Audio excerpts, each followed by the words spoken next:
Now a few weeks ago I went to a vintage radio sale, and at this sale they had quite a lot of valve radios and transistor radios, and they also had a couple of valve televisions, and those would be very old televisions which are 405 line. Now many years ago I did actually restore a vintage television. From memory it was something like a Bush TV53, and I remember getting it all up and running, but unfortunately when I moved house the removal men managed to smash the tube for me, so unfortunately I no longer have that television, although I did manage to scavenge a few bits and parts. Now at this sale they did have some 405 line televisions, so I thought, well, it's been a long time since I've had a go at a television, it's something a little bit different, so let's get these televisions, which I did. So I bought two televisions, and I thought at some point in the future we could have a go at restoring them. Now, full disclosure, I don't really know anything about televisions, or 405 line or 625 line, or really any kind of television for that matter, but you know, change capacitors and resistors and things like that, work your way through it. So I'm really hoping that in some future video we'll be able to have a look at these televisions, and maybe we'll be able to get one or maybe even both of them working if we're very lucky. Now unfortunately, because I don't normally work on televisions, I don't have any of the specialist test gear which you kind of need to do some of that work. But as luck would have it, at this sale there was also some vintage television test equipment. So here it is behind me. So I thought what we could do today, before we maybe look at these televisions, we could have a look at some of this test equipment that I bought, because as you know, that's really what I'm interested in. It's old test gear. I don't really mind what it is as long as it's test gear. So we've bought some old television related test gear. I really don't know anything about it, but let's have a look at it together and see if we can get some of it functioning again. So you can see here the equipment that I've bought. So the thing on top here, this is a CRT, this is a cathode ray tube tester. Now I'm not sure if it will be appropriate for a 405 line television, because I think this is quite a lot more modern, because it's got red, blue, green on it. So that would be to suit a colour tube, but it does also have this monochrome setting. So I'm hoping that we might be able to use this to test a vintage cathode ray tube, but I'm not exactly sure, so that's something we can have a look at today. We've also got something called a television alignment and pattern generator. Now I know what pattern generators are. I mean, they kind of like create a test pattern on the screen of the CRT, and I think they were mainly used by repair shops back in the day because they didn't use to transmit. I mean, back in the day I think they only used to transmit BBC after 7 o'clock at night. So if you owned a television shop, you would need something to actually set the television up with. So they used to use these pattern generators. So basically this is a special signal generator that, rather than just producing a tone, it'll actually produce some kind of a pattern on the television screen. Now this one is actually made by Cosa. So this is relatively old because Cosa's an old make. We've also got another one here which again I think is much more modern, because this has got a setting on it called 625. So the later televisions had 625 lines, but the early televisions had a 405 lines. So this box here, in theory, this is a pattern generator. Again, it says there, TV pattern generator. So this one will do 405 and 625. Now I actually do still have some televisions that will take 625 signals. So let's start by having a look at this Labgear TV pattern generator. And I can see here that it was actually manufactured by the company Labgear Limited, and apparently they used to be in Cambridge, England. And the model number for those playing along at home is the E5180A. Now it says here it's got VHF and UHF output, because I think that the earlier vintage televisions, the 405 line variety, I think they were on VHF, relatively low frequency, compared with the much later 625 line televisions, which I think were on UHF. But I don't really know much about televisions, so I'm hoping you're all going to be very generous and leave what information you can on the comments, because I'm going to need lots of help from you guys as usual. So we can see here that it's got this knob here that says pattern on it, and again I'm just looking at the picture on here, I've got no special knowledge. So it looks as though this generator will generate certain patterns on the television screen. So it's my understanding that these patterns correlate with certain adjustments that you can do on a cathode ray tube. I think they call them things like linearity and stuff like that, I'm not exactly sure, but I have in the past fiddled around with the backs of old TV tubes and, you know, had to adjust iron traps and field coils and line thingies, I don't know, all kinds of good stuff like that. So I'm assuming that we can adjust this to generate the different test patterns that we need, and just touching it, it's actually really grubby and a little bit sticky. So this has probably been in a really, it's been in an old traditional workshop where the the walls, you could probably scrape the nicotine off them with a spatula, because it's all covered in that particular nasty kind of brown sticky stuff. So we've got a switch here that either does 405 line or 625. It looks like we've got the on and off switch here, and something called vertical width. I'm not sure what that will be for, we'll have to find out. We've got some RF tuning here, some kind of, feels like some kind of slow motion or multi-turn pot, so I'm not sure what all that's about. And we've also got a stabilise control here, and again not really sure what that's about either. So just looking around the instrument, it doesn't actually appear to have a power cord on it, so one can only assume that maybe it takes batteries, so I guess we need to have a look inside.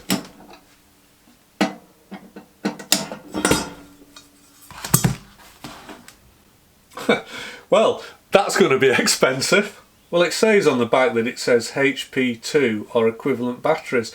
Just looking at the thickness on these, I'm guessing that these are probably D cells. It says use ever ready batteries, but I'm sure we can put some of the manufacturer battery in as well. Let me just go and see if I've got any batteries. I don't think I will have. I certainly won't have this many. Well, I've just gone ahead and had a good rummage inside my battery collection, and I'm afraid I can only find these C-type batteries, and what a C-type battery is good for? Absolutely nothing. I don't know, what would you get, 3 or 4 batteries in? I reckon you'd only get 3, so that's 6. 6 D cells we need. So 6 D cells, 6 times 1.5, that's going to be 9 volts, isn't it? So just depending on how these terminals are actually configured, maybe we can just use a 9 volt battery or a power supply to get this going. But if I can, I'll go out and I'll buy some, we'll buy some D cells for it. Now I suspect having to buy all these D cell batteries is actually going to work out quite expensive. So I guess before I go out and sell my wife's other kidney, I better just make sure this thing works. So let's open it up and have a look. Now can you imagine how annoying it must have been back in the day to accidentally leave this thing switched on after you'd used it and come back and find all your batteries were flat. I think I really could do with giving this thing a good clean. It is absolutely filthy, it's disgusting. All sticky and yuck. And certainly these knobs are going to get a good going over with a wife's toothbrush. Right, is that just going to come out?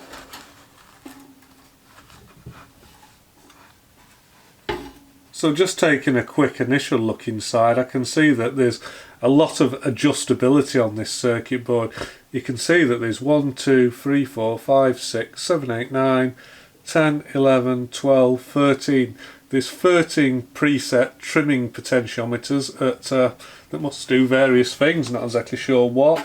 So we've also got another potential divider here. I'm not exactly sure what you call these, but I'm going to call it like a rail type. It obviously have to slide it up and down the rail. So this one looks adjustable, but this one has been gooed up with paint, so they don't want you to adjust this one. So it looks like this stabilised control, it must be some kind of frequency control, because we've got one of these toast rack style variable capacitors, and I can see that we've also got some RF goodness going on here, because we've got a shielding can, and that's on the VHF output sockets. And also contained within this this shielding can, I can see that there is a, well, it looks like it's also another, well, it looks like, I don't know if you'll be able to see in there, but it looks like there's another variable capacitor in there which is wired into this well, RF tuning control with a slow motion drive on it. So looking inside it, I can see lots of green capacitors, and they all bear the Hunt's name, so I don't know how we'll get on with them. They look a little bit like the polystyrene style of capacitors, but I'm not exactly sure. Very difficult to bring you in because everything's fastened through this this front plate here. It doesn't look like the easiest thing to work on. Now unfortunately, because I haven't got any circuit diagrams or any more information about this, and I've certainly never used one before, as regards giving you a description about it, that's about all she wrote. So just looking at the circuit board, this is made from the old phenolic resin, which I think is like paper and resin so we've got none of the FR4 goodness going on, and because it's such an old circuit board we haven't any kind of solder mask or anything like that, and also we don't have any component idents or anything like that, so again, maybe not the easiest thing to work on. And because, you know, things like this tester gear, they're probably made in relatively small production runs, so I haven't looked, but I would have thought that we'll probably struggle to actually find any service data for this. So we've also got this red power on indicator, and it says that it works off 6 volts on it, but again I'm guessing that would take quite a bit of power out of these batteries, so again, being a filament lamp rather than LED, it would just run those batteries down even quicker. So I'm guessing that maybe this unit does predate, you know, LEDs becoming common. Positive connection.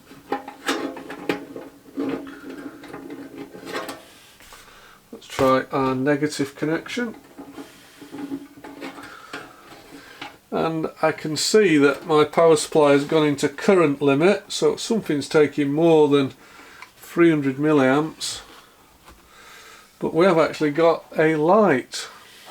Well, unfortunately I don't have a television to hand to test this with, so what I've done is I've actually just got a loop aerial off my spectrum analyzer here, and what I want to see is if there's any RF energy splurging out of the front of these connectors, and as it turns out there is. So if you look at our display on the spectrum analyzer, you can see that indeed this TV pattern generator is actually managing to spaff off some RF energy. And looking at it, the fundamental is around 122, 123 megahertz, and then you can see the second and third harmonic of that, and you can tell that they're actually harmonics just by actually roughly counting the divisions between them, which is about 4 divisions. Now, if I just turn the RF tuning control, it does actually appear that we can actually have an effect on the RF tuning, so it is actually doing something.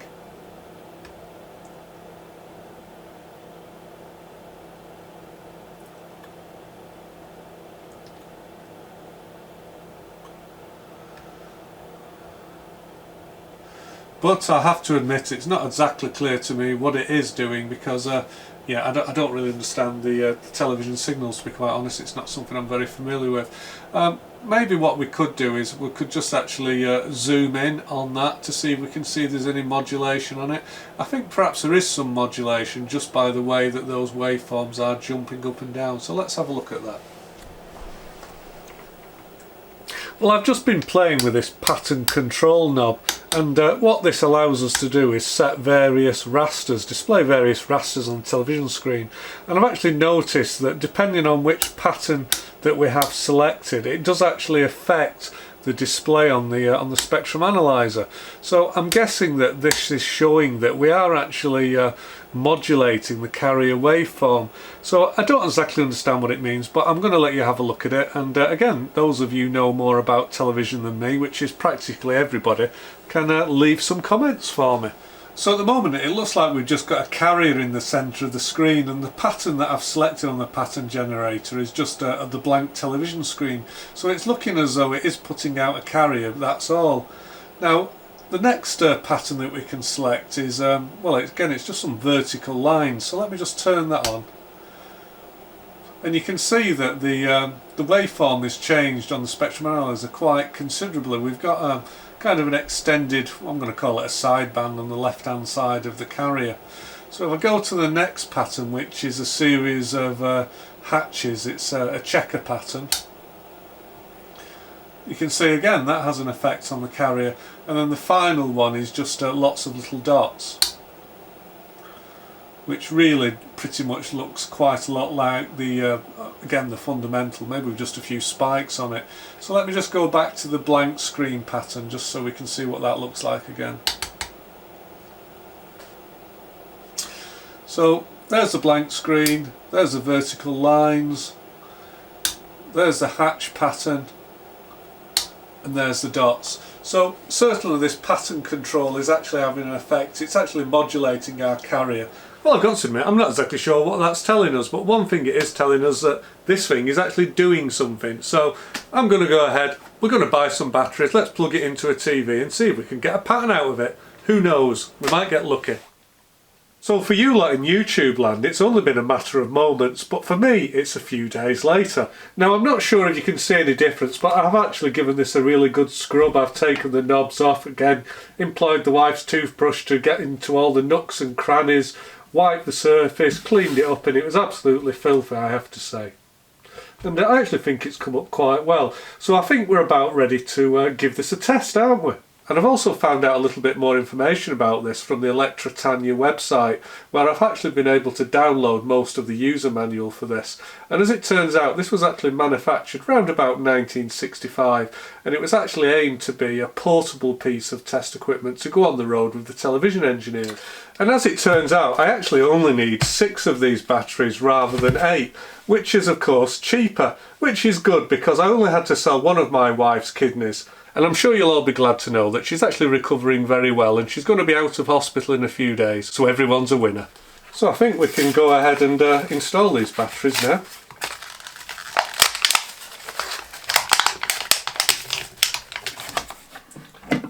Well, I think we'll have to turn this over to install these, so sorry if you can't see.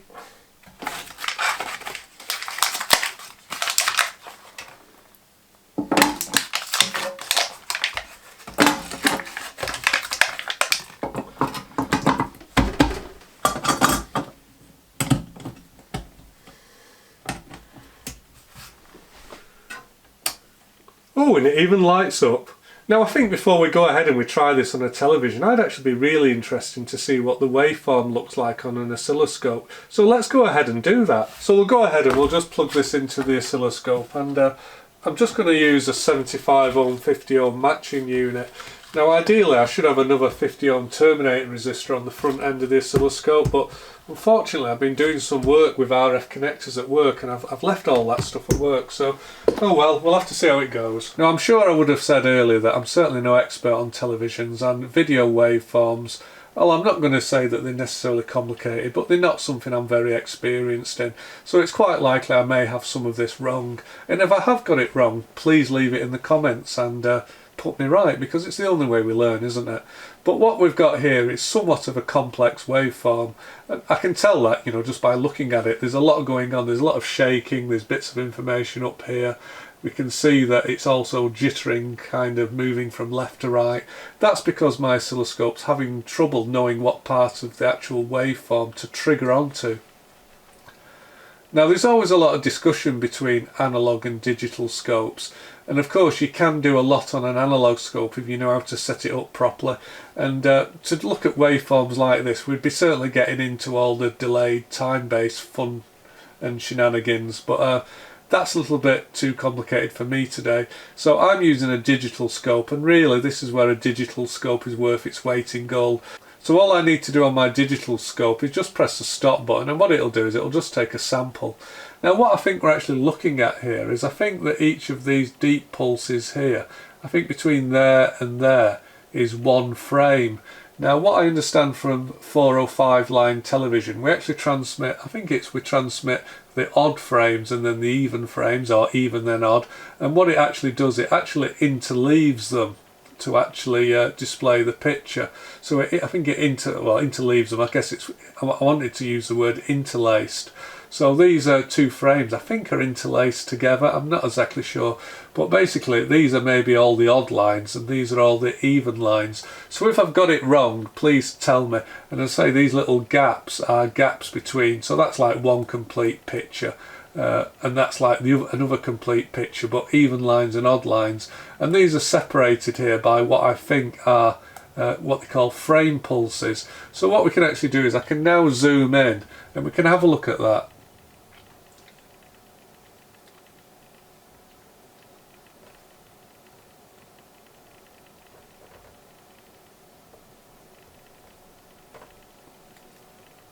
Now I think this gap here that I've just zoomed in on, I think this is the gap between when we transmit each frame of the video picture. So that's a gap, so that's used for synchronization, this gap. And then you can see we've got lots of information after it if I just scroll along there. And what I think these are, and again I'm not exactly sure, I think each one of these is it's transmitting one line of your television. So what we could do is we could probably look at the video information that's actually contained on one line. So these are line sync pulses. So the big gap I think is a frame sync pulse.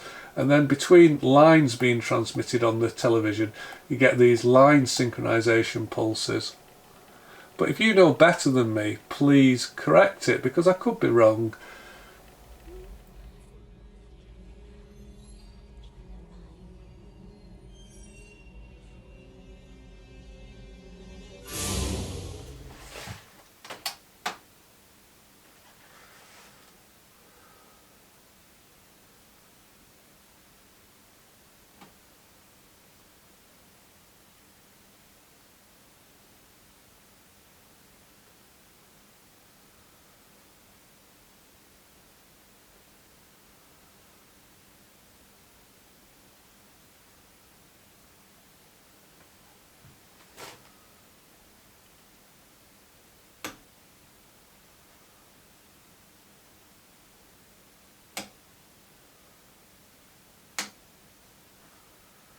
Well, as you've just seen, it certainly does look like this pattern generator is certainly working. It's doing something to a fashion anyway. And now we've seen some of the patterns that it can generate, those waveforms we looked at on the oscilloscope, they're starting to make a little bit more sense to me now. So I thought we should just go back and just revisit that. So let's have another look. So here's our pattern selection knob, and I've actually got this set to the bottom one, which is just a grey screen. So let's have a look at the waveform for that again on the oscilloscope. Now, as I mentioned earlier, each of these rectangular boxes, that's actually an individual line which is being written to the television. Now, I'm not sure which lines they are. They could be, you know, anywhere on the screen, because I've just stopped, I've just frozen the display at random. But basically what I think's happening here is the actual amplitude, the height of this box here, that represents a brightness value. Now, at the moment, we've got the screen set to have a uniform brightness. It's just going to be a grey colour. So you can see that every line, well, certainly these 4 lines, well, call it 5, 1, 2, 3, 4, 5 lines. Our 5 lines, they've got uniform brightness. So assuming that all the lines are the same on the television screen, that's going to just give us a grey colour or something like that. So let's have a look at now what one of the other patterns would look like. So the next pattern I'm going to select on our generator is what they call the grayscale, and from what I understand, this is just going to actually give us well, I think it's going to start off at the left hand side of the screen as being very bright, and then as we work our way across, I think it's going to get darker and darker. I think that's what we should see, although for some reason that didn't appear to work on our television downstairs, and I don't know why. But let me just select the grayscale now. And you can see it looks a bit different on the oscilloscope, so I just need to freeze the display for us. So again, you can see we've got these individual lines, and each line has got these line separator pulses, but you can see here that the actual amplitude, it changes. So as we go from one side of the television screen to the other, the actual amplitude changes. It starts off high and then it falls at the other end. So what that's telling me is that the line as it scans across our television, it's getting darker, because the way I understand it is when it's high up it's a bright dot, it's a bright line, and when it falls it's dark. So it starts off bright and gets darker and darker and darker. So if you can imagine every one of these lines is doing the same, that will actually paint a grayscale across the entire screen. So that's what we're seeing there. And to finish off with today, I'm just going to select the hatch pattern. So I'm just going to do that now. And I'm going to actually need to stop that, don't we? So there we go, stop that. And again, we can actually see our individual lines being written. But can you remember when we looked downstairs on the television screen, we had like a checkerboard pattern? Well, you can see these little vertical spurs here. Well, each one of them is the vertical line that was running down the television screen.